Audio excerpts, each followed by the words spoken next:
وہ کہتے ہیں کہ انجینئر کی کیا اوقات ہے, ہم تو غوث پاک کے عقیدے کے اوپر ہیں. یعنی شیخ عبد القادر جیلانی المتوفا 561 ہجری, وہ اپنی عوام کو یہ بتا رہے ہیں کہ بھئی انجینئر کی کیا اوقات ہے, ہمارے تو عقیدے وہ ہیں جو شیخ عبد القادر جیلانی کے عقیدے ہیں. تو معذرت کے ساتھ اس سے بڑا کوئی بلنڈر ہی نہیں ہے. تمہارا شیخ عبد القادر جیلانی کے ساتھ کیا لینا دینا؟ تم نماز کے جس طریقے کو مکھیاں مارنا کہتے ہو, تم نے اپنی پبلک کو یہ بتایا کہ یہ بغلوں میں بت رکھ کے آتے تھے تو رفع الیدین ہوتا تھا. جس شیخ عبد القادر جیلانی رحمۃ اللہ علیہ کے نام کے اوپر تم چندے اکٹھے کرتے ہو, 11ویں پکا پکا کے کھاتے ہو, کبھی اس 11ویں کے اوپر تمہاری جرت نہیں ہے کہ اس کی کتاب غنیت الطالبین سے نماز کا طریقہ بتا سکو.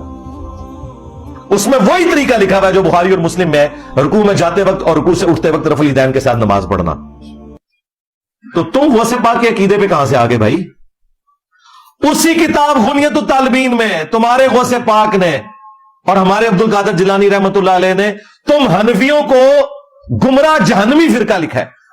ہاں, کتنی مزے کی بات ہے. اور اس سے زیادہ تکلیف دہ چیز انہوں نے لکھا ہے کہ اہل حدیث اصل میں اہل سنت ہے. چلو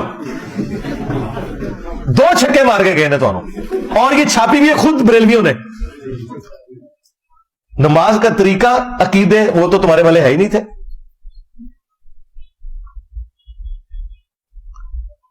استوا علی العرش کے حوالے سے انہوں نے ان کو جہمیہ لکھا ہے حنفیوں کو, اور اپنا عقیدہ اس میں کلیئر کیا ہے. تو 11ویں کے اوپر کبھی عبد القادر جیلانی کی کتاب غنیت الطالبین سے تم نماز کا طریقہ بتا سکتے ہو؟ 2 ہی ان کے بابے ہیں جی, انٹرنیشنل بابے, باقی تو سارے لوکل ہیں. انٹرنیشنل بابے جو ہے نا 2 ہی ہیں, اور میں ان دونوں کی عزت کرتا ہوں کتاب و سنت کی حدود کے اندر. نمبر 1 امام محمد غزالی المتوفا 505 ہجری, اور نمبر 2 شیخ عبد القادر جیلانی المتوفا 561 ہجری.